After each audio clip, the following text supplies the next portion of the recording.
This weekend was far too hot for me, so I decided to spend it indoors in the safety of my own home, learning the first 151 Pokémon. I was inspired to do this by Afghan's videos where he's asking people, who's that Pokémon? And I realized how few Pokémon I actually knew, even of the first generation.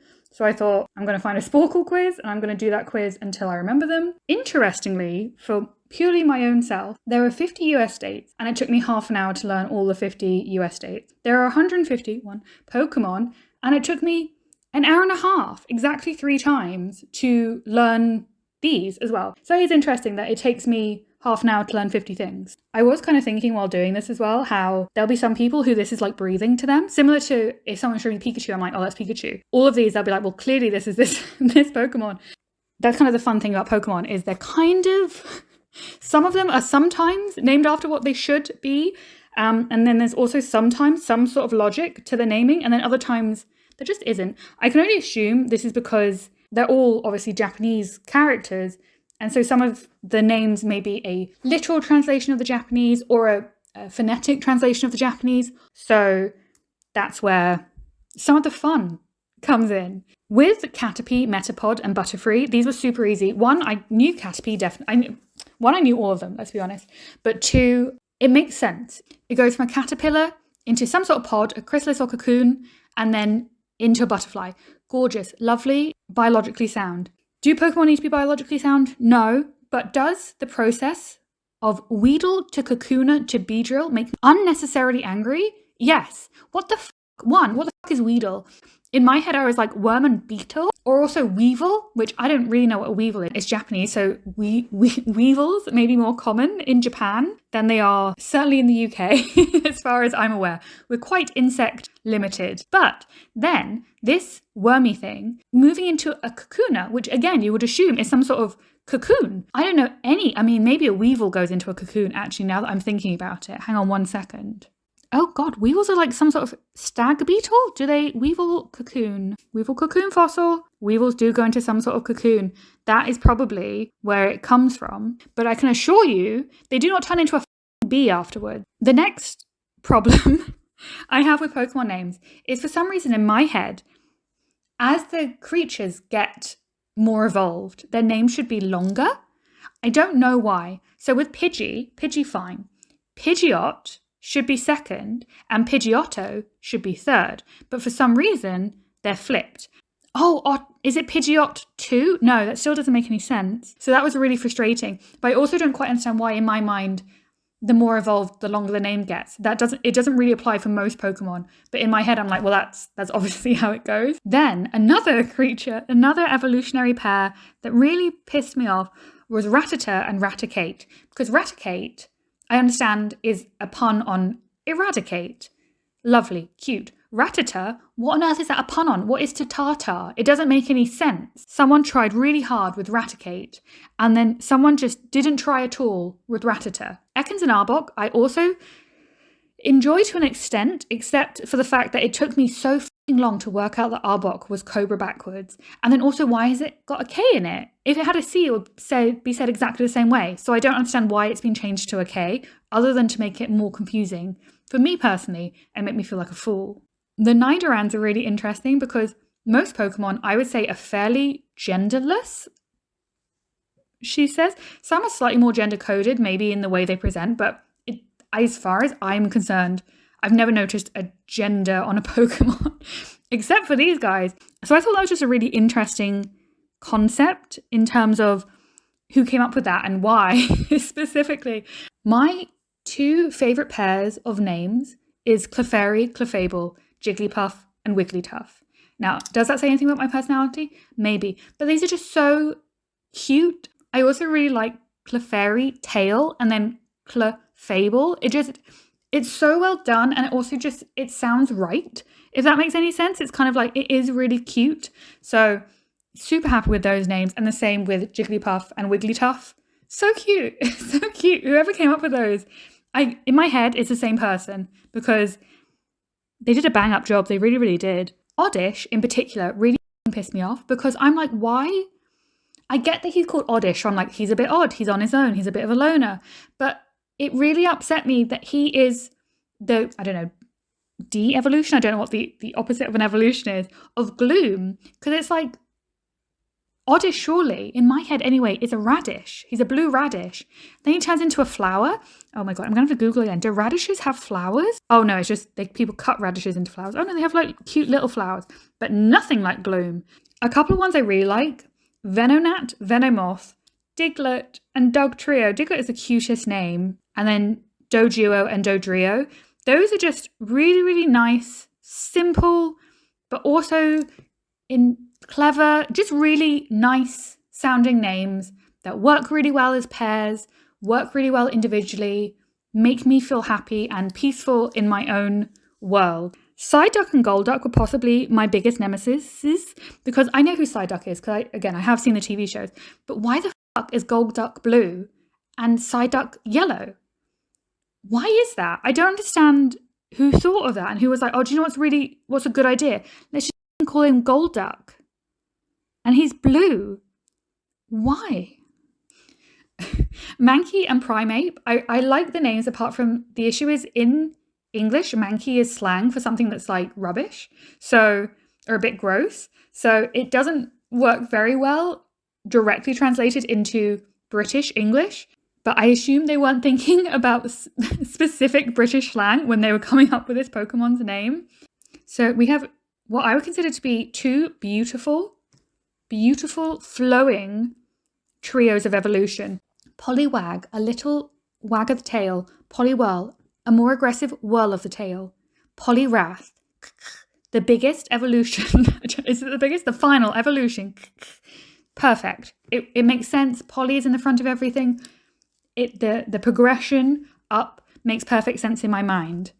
Next, my favourite. This does actually beat Clefairy, Clefable, Jigglypuff, and Wigglytuff is Abracadabra and Alakazam. Impeccable, like chef's kiss. Those are 100% my absolute favourite name. They work so well together. They explain exactly, you know exactly what that Pokemon does. Stunning perfection. We now progress to one that I would say it makes sense. We go, I don't know how to pronounce this. Machop? Is it Machop? I don't know. Machop, Machoke, and Machamp. Now it makes sense because you go, okay, chop is, if you cross chop someone, that's less than if you were to choke them. And then the champ is obviously the best. But choking someone really is quite extreme, I would say. And I understand they're just looking for the CH, but I feel like they could have looked for a different CH word than choke. You could have just done like macho, machop, machamp. That's my best. That's my best answer that I have for you. Tentacool and Tentacruel. I love that. That's in my top. So I've got 4 currently. I've got Abra and his family. I've got Clefairy and his family. I've got Jigglypuff and his family. And now I have Tentacool and his family. Who else is going to make it into the top? Certainly not Geodude and Graveler. Bloody nonsense. Geodude and Graveler work well as separate things, but not as a family. And this is what I like. Ponyta and Rapidash make me so angry because Ponyta, I don't know how to pronounce any of these. Ponyta is so fucking lazy. It's a horse. Let's call it Ponyta. Why? But then Rapidash, I understand horses are fast, but it doesn't link to Ponyta, and it only very loosely links to horses because there are lots of fast animals. And we have another one which really upsets me, which is Seal, which for me, I like that. Compared to Ponyta, which is the word pony and then a tar on the end for no reason. Seal, just Seal. That's what you should do. Just spell pony with an I or something like that. Easy, super easy. Then Dewgong? Where does that come from? Dew is kind of water. Gong? I don't understand. Like it could have been called like walrus, spelled walrus, maybe. Something like that. Instead of Dewgong. I don't understand. Grimer and Muck. I mentioned earlier that I struggled with Pidgeotto and Pidgeot. Grimer and Muck, I had the same issues where I was like, well, Muck is shorter than Grimer, and therefore Muck is the first evolution, and then Grimer must be the second. Nay. And I don't understand. Why not? Because also Muck is just like, oh, it's a bit mucky. Grime? If you're grimy, it's a bit gross, isn't it? So I feel like Grimer should be second, but it is what it is. I personally feel huge anger towards execute and exutor because one, they're so complicated to say, makes me feel like I can't speak English. And then two, how is execute less than executor? Execute means to kill someone. Executor, I don't actually know what executor is. It means like to oversee things. Oh, it deals with the estate of a dead person. Oh, I like that actually. Oh, do you know what? I've completely changed it. I like how execute kills them and then executor deals with the asset. Retraction, immediate retraction. We have completed my top 5 favorite Pokemon pairings / families with coughing and wheezing. I love it so much. It makes me so happy. I wish, it's almost like the dwarfs, you know? I wish there were 7 of them. I don't know what the other ones would be. Spluttering. It wouldn't work. Goldeen, you just have to love because of Goldeen. It works so well with Goldeen's voice. So I can't be angry at it, but I can be angry at Seeking because I kept reading it. I kept reading it. I did it myself as Seeking. And then I was desperately looking through all the Pokemon thinking, which one is looking for things? And then I realized, oh my God, it's not Seeking, it's Seeking. I can't be angry at it. I can only be angry at myself. Now, the next lot really confused me because they're all just by themselves, but they were pretty easy to work out because Mr. Mime looks like a mime. Scyther, I guess, has like the kind of scythe-esque little chippy chop things. Jinx just looks weird. So I worked that out pretty quickly. Electabuzz, electric. Magmar, fiery. Pinsir, got big pincers. Tora, a bull. But like, I remember Jinx and Mr. Mime. The rest, I don't remember from Pokemon. Like, who are these people? Did they turn up? Magikarp is a classic. And I kind of like the name, especially because you're like, oh my God, it's a magic carp. And then it is. But I don't know how to pronounce the next one. Gyarados? I'm going to guess Gyarados. But I don't understand why it goes from something like Magikarp to Gyarados. And also part of me is like, so some of this must just be like the original Japanese. But when did they decide to keep the original Japanese and when did they decide to change it? Who sat in a boardroom and was like, people can't say whatever Magikarp's name is in Japanese, but do you know what they can say? Gyrodos or whatever. And I'm like, I'm sorry, those letters don't fit together in my head. But maybe it's just me. 2 creatures who I am unnecessarily angry at are Omanite and Omastar. Why are they called that? Because the only thing that was going through my head was Oman. And I was like, is Oman famous for fossils? Is that what this is? I just didn't understand. And then the same with Kabuto and Kabutops. I was like, what are these? I did Google and it turns out they're like helmets, Japanese helmets. But I would say like they're not particularly, I'm so sorry, I'm going to say this really quietly. They're not particularly famous helmets. So I'm like, if it isn't famous in the West, maybe use a different thing because it's really fucking difficult to remember what the fuck a Kabuto is when you're staring at 150 Pokemon and you don't know what the fuck any of them are. And you're like, who the bloody fuck is Kabuto?